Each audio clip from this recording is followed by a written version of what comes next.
Hello guys, welcome to the chart logic 24/7। आप लोगों को पता होगा कि ब्रेकआउट के बाद मार्केट से अच्छा खासा प्रॉफिट मिलता है और more than 50% of the time जो ब्रेकआउट होते हैं वह फॉल्स होते हैं। तो कैसे हम इन फॉल्स ब्रेकआउट को अवॉइड कर सकते हैं और अपनी ट्रेडिंग को इम्प्रूव कर सकते हैं, आज की वीडियो में हम इसी टॉपिक को कवर करने वाले हैं, कैसे फॉल्स ब्रेकआउट से बचें। तो वीडियो को अंत तक जरूर। होपफुली गाइस आपको फेक ब्रेकआउट के रिगार्डिंग जो भी डाउट होंगे वो इस वीडियो में क्लियर हो जाएंगे। तो आइए वीडियो को शुरू करते हैं।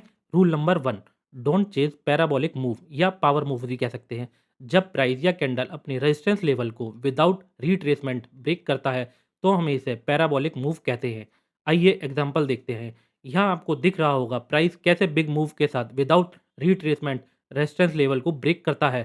तो मोस्ट ऑफ द टाइम ऐसे सिनेरियो में प्राइस या कैंडल ज़्यादा देर ब्रेकआउट के बाद सस्टेन नहीं कर पाता और वापस नीचे आ जाता है। Rule number 2, always trade breakout after consolidation. This is the example of breakout after consolidation. तो यहाँ आपको दिख रहा होगा प्राइस या कैंडल नीचे से ऊपर आता है पर डायरेक्ट रेजिस्टेंस लेवल को ब्रेक नहीं करता। कुछ समय के लिए प्राइस या कैंडल रेजिस्टेंस लेवल पर कंसोलिडेशन करता है और फिर ब्रेकआउट देता है। तो हमें इस प्रकार के ब्रेकआउट ट्रेड्स लेने हैं। इस प्रकार के breakout most of the time genuine होते हैं। आइए इसके पीछे का लॉजिक समझते हैं। तो जब भी मार्केट ट्रेंड में होता है तो मार्केट डायरेक्ट ऊपर नहीं जाता, मार्केट थोड़ा ऊपर जाता है, फिर कंसोलिडेट करता है और फिर ऊपर जाता है। आइए एग्जांपल देखते हैं। तो यह आपको दिख रहा होगा मार्केट कुछ दिनों से कंसोलिडेशन पीरियड में है, मतलब साइडवेज मूव कर रहा है। और जब भी कंसोलिडेशन पीरियड के दौरान हमें ब्रेकआउट मिलता है उसके बाद मार्केट देखो कितना ऊपर जाता है। तो चलिए अब रूल नंबर 3 देखते हैं, ट्रेड विद वॉल्यूम। कंसोलिडेशन जब भी प्राइस अपने पोटेंशियल सपोर्ट या रेजिस्टेंस लेवल को ब्रेक करता है तो आपको इमीडिएटली कोई ट्रेड नहीं लेना। आपको at the breakup point volume को देखना ज़रूरी है। आपको देखना है जो ब्रेकआउट हुआ क्या उस समय वॉल्यूम हाई था? अगर ब्रेकआउट के समय वॉल्यूम हाई था तो यह हमारे लिए कन्फर्मेशन का काम करती है। सिंपली आपको देखना है जिसका कैंडल में ब्रेकआउट हुआ है उस कैंडल का वॉल्यूम पिछले 10 कैंडलों से ज़्यादा होना चाहिए। तो चलिए rule number 5, always wait for the pricing closing above और बिलो सपोर्ट या रेजिस्टेंस लेवल। आइए एग्जांपल समझते हैं। लेट सपोज ये हमारा रेजिस्टेंस लेवल है और इस पॉइंट पर एक ग्रीन कैंडल है जिसका अपर विग रेजिस्टेंस लेवल को ब्रेक करता है। तो क्या ये ब्रेकआउट है? नहीं, ये ब्रेकआउट नहीं है, क्योंकि ग्रीन कैंडल का क्लोजिंग प्राइस कैंडल का अपर बॉडी होता है ना कि विग। और एक एग्जाम्पल देखते हैं। लेट सपोज ये रेजिस्टेंस लेवल है और इस रेड कैंडल ने रेजिस्टेंस लेवल को ब्रेक किया।